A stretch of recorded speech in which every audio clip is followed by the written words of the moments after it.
சென்னையில ஒரு ஃபங்ஷனுக்காக ஊருக்கு போகிறோம். பசங்க ஸ்கூல்லேருந்து வந்தால் சாப்பிடுவாங்கன்னு பண்ணினது தால் தடுக்கா. ஊருக்கு போகிறதால காய்கறி எல்லாம் காலி பண்ணியாச்சு. சரி பருப்பு வச்சு பண்ணலான்னு சொல்லி பண்ணினது. ஆயில் விட்டு கடுகு சீரகம் தாளிச்சிட்டு கிரேட் பண்ண இஞ்சி பூண்டையும் ஆட் பண்ணி குட்டி குட்டியாக கிள்ளி காஞ்ச மிளகாயையும் சேர்த்துக்கணும். பெருங்காயத்தூள் ஆட் பண்ணிக்கலாம். வெங்காயம் சேர்த்து வதங்கினோன்னே தக்காளியையும் சேர்த்துக்கலாம். எல்லாத்தையும் நல்லா வதக்கிட்டு கொஞ்சமாக மிளகாத்தூள் மல்லித்தூள் சேர்த்துக்கலாம். இதையும் நல்லா வதக்கி விட்டுட்டு குக்கரில் துவரம்பருப்பு மஞ்சத்தூள் உப்பு சேர்த்து வேக வச்சதை இதில் ஆட் பண்ணிப்போம். கொதிச்சோன்னே சின்ன சின்னதாக கட் பண்ண கொத்தமல்லி தழை சேர்த்துக்கலாம். இது ரைஸுக்கு ரோட்டிக்கு நல்லாயிருக்கும். ஜியாவுக்கு கொடுக்குறப்ப நெய் சேர்த்து கொடுப்பேன். அவளுக்கு ரொம்ப பிடிக்கும் கீ ஆட் பண்ணி சாப்பிட்டா. இதுக்கு சைட் டிஷ்ஷு உருளைக்கிழங்கு முருங்கைக்காய் ஃப்ரை. ஸ்கூல்லேருந்து வந்தோன்னே சாப்பிட்டுட்டு உடனே கிளம்பிட்டோம். வீடு ஷிஃப்ட் பண்ணும்போது ஷானோட ட்ரெஸ் எல்லாம் மிஸ் ஆகிடுச்சு. சரி ஒன்றும் ப்ராப்ளம் இல்லைன்னு சொல்லியாச்சு. அப்போது அவனுக்கு ட்ரெஸ் வாங்கணுன்னு பிளானு. டைம் இல்லாதனால சென்னை போகிற வழியில் வாங்கிட்டு போகலான்னு சொல்லிட்டு கடைக்கு போனோம்.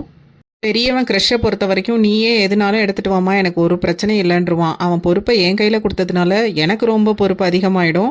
அதனால் நான் பார்த்து அவனுக்கு செலக்ட் பண்ணணும். ஷான் அவனோட ட்ரெஸ்ஸை அவனே செலக்ட் பண்ணிக்குவான். என்கிட்ட வந்து கேட்பான் நல்லா இருக்கான்னு. நல்லா இருக்குன்னா எடுத்துப்பான், இல்லாட்டினா வேறு ட்ரெஸ்ஸுக்கு போயிடுவான். பசங்க 2 பேரும் தேவையில்லாமல் நிறைய ட்ரெஸ் எல்லாம் எடுக்க மாட்டாங்க. வேணும்னா மட்டும் எடுத்துப்பாங்க. மயிலுக்கு கடைக்குள்ளே நுழைஞ்ச உடனேயே தலையை சுற்றி ரோபாட் ஆட்டம் கண்ணு வந்துடும். எங்கெங்கே என்னென்ன இருக்குன்னு கரெக்டாக பார்த்துருவா. அவள் ட்ரெஸ் அவளும் செலக்ட் பண்ணுவான், நானும் செலக்ட் பண்ணுவேன். ஆனால் 3 பேருக்குமே சின்ன வயசுலேருந்து அடம் பிடிச்சா எதுவுமே வாங்கி தர மாட்டேன் அப்படிங்கிறது மட்டும் தெளிவாக தெரியும். ட்ரெஸ் எடுத்துக்கிட்டு இருக்கும்போதே பாலா அண்ணாட்ட இருந்து கால் வந்துருச்சு கிளம்பிட்டீங்களான்னு. கிளம்பிட்டோன்னு சொல்லிட்டு பெங்களூர்லேருந்து கிளம்பவே லேட் ஆகிடுச்சு.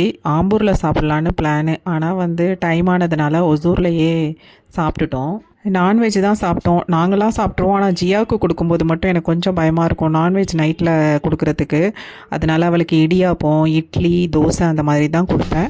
சாப்பிட்டுட்டு ட்ராவல் பண்ணும்போது பனானா சாப்பிட சொல்லிடுவேன். வயிறு கரெக்டாக செட் ஆகிடும்னு சொல்லிட்டு சாப்பிட்டுட்டு கிளம்ப ரொம்ப லேட் ஆகிடுச்சு. நேராக சென்னையில் பாலா அண்ணா வீட்டுக்கு தான் போகிறோம். அப்புறம் பாலாவோட அக்கா வீடு, அக்கா பொண்ணு வீடு அப்படின்னு சொல்லி எல்லார் வீட்டுக்கும் போகணும்.